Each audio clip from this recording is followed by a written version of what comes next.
മന്ത്രി EP. ജയരാജനെതിരായ ബന്ധുനിയമന case പരിഗണിക്കുന്നത് report ചെയ്യാനാണ് വനിതാ മാധ്യമപ്രവർത്തകരടക്കം വഞ്ചൂരിലെ തിരുവനന്തപുരം വിജിലൻസ് പ്രത്യേക കോടതിയിലെത്തിയത്. കോടതി മറ്റ് കേസുകൾ പരിഗണിക്കുന്നതുവരെ മാധ്യമപ്രവർത്തകരെ ആരും തടയാനെത്തിയില്ല. ഇ.പി. ജയരാജനെതിരായ കേസ് ജഡ്ജി പരിഗണിക്കുന്ന അവസരത്തിലാണ് ഒരു വിഭാഗം അഭിഭാഷകർ രംഗത്തെത്തിയത്.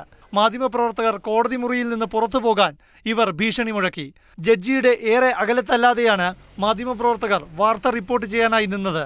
അഭിഭാഷകരുടെ ഭീഷണിയെ തുടർന്ന് കോടതിക്ക് പുറത്തെത്തിയ മാധ്യമപ്രവർത്തകരോട് ഗേറ്റിന് പുറത്തു പോകാനും ആവശ്യപ്പെട്ടു. ഇതിനിടെ ഭീഷണി മുഴക്കിയ അഭിഭാഷകർ മാധ്യമപ്രവർത്തകരെ കയ്യേറ്റം ചെയ്യാൻ ശ്രമിച്ചു. ഒരു മാധ്യമപ്രവർത്തകന് പരിക്കേറ്റു.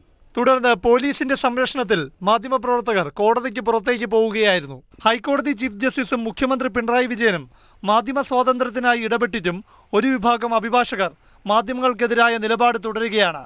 തിരുവനന്തപുരത്ത് ജില്ലാ ജഡ്ജിയുടെ നേതൃത്വത്തിൽ അഭിഭാഷക മാധ്യമ പരാതി പരിഹരിക്കാൻ സമിതി രൂപീകരിച്ച തീരുമാനവും ഒരു സംഘം ഇതുവഴി അട്ടിമറിക്കുകയാണ്. മാതൃഭൂമി ന്യൂസ്, തിരുവനന്തപുരം. വഞ്ചൂർ കോടതിയിൽ നടന്ന സംഭവങ്ങൾ ദൗർഭാഗ്യകരമാണ്. കഴിഞ്ഞ ദിവസമാണ് മുഖ്യമന്ത്രി ചീഫ് ജസ്റ്റിസിനെ കണ്ടിട്ട് ഇനിയും മാധ്യമപ്രവർത്തകർക്ക് കോടതിയിൽ വിലക്കില്ല എന്ന് പ്രഖ്യാപിച്ചത്. മുഖ്യമന്ത്രി